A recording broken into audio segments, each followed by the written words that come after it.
പീഡനക്കേസിൽ MLA Eldhose കുന്നപ്പിള്ളിക്കെതിരെ കുറ്റപത്രം സമർപ്പിച്ചു. ബലാത്സംഗം, വധശ്രമം എന്നിവ ഉൾപ്പെടെ 8 വകുപ്പുകൾ ചുമത്തിയാണ് നെയ്യാറ്റിൻകര JFCM കോടതിയിൽ കുറ്റപത്രം സമർപ്പിച്ചത്. 5 വർഷമായി പരിചയമുള്ള യുവതിയെ എൽദോസ് തട്ടിക്കൊണ്ടുപോയി ഒന്നിലധികം തവണ ബലാത്സംഗം ചെയ്തെന്നും കൊലപ്പെടുത്താൻ ശ്രമിച്ചു എന്നുള്ളതാണ് കുറ്റപത്രത്തിലുള്ളത്.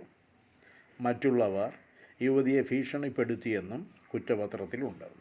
യുവതിയെ വിവിധ ഇടങ്ങളിലെത്തിച്ച് പീഡിപ്പിച്ച എൽദോസ് കുന്നപ്പള്ളി 2022 ഒക്ടോബർ 14 താമസ സ്ഥലത്ത് നിന്ന് യുവതിയെ തട്ടിക്കൊണ്ടുപോവുകയും കോവളം ബീച്ചിലേക്ക് പോകുന്ന ഭാഗത്തെ പാറക്കുളത്തിൽ തള്ളിയിട്ട് കൊലപ്പെടുത്താൻ ശ്രമിച്ചു എന്നുള്ളതും കുറ്റപത്രത്തിലുണ്ട്.